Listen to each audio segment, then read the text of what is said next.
Hi అండి, hello, అందరు ఎలా ఉన్నారు? అందరు బాగున్నారని అనుకుంటున్నాను.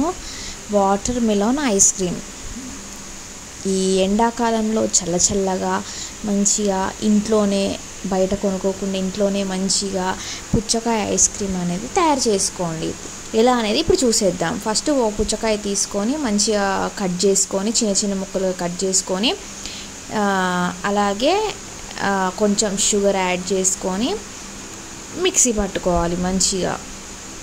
ఇలా మిక్సీ పట్టుకున్న మిశ్రమము గ్లాసులలో కానీ లేకుంటే మీరు ఐస్ క్రీమ్ బాక్సెస్లో కానీ మీ వేటిలో అయినా పోసుకొని దాంట్లో మంచిగా పుల్ల పెట్టుకొని డీప్ ఫ్రిడ్జ్లో పెట్టుకోవాలి.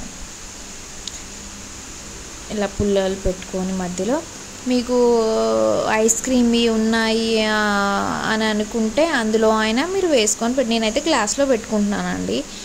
ఇప్పుడు ఇవి ఇలా డీప్ ఫ్రిడ్జ్లో మంచి 8 గంటల పాటు డీప్ ఫ్రిడ్జ్లో పెట్టుకోవాలి. అప్పుడు మాత్రమే ఐస్ క్రీమ్ తయారవుతుంది. ఇప్పుడు 8 గంటల తర్వాత చూస్తే ఐస్ క్రీమ్ అనేది రెడీ అయిపోయింది. మంచిగా తింటే చాలా బాగుందండి. మీరు కూడా ఒకసారి తప్పక ట్రై చేయండి. Thank you for watching this video.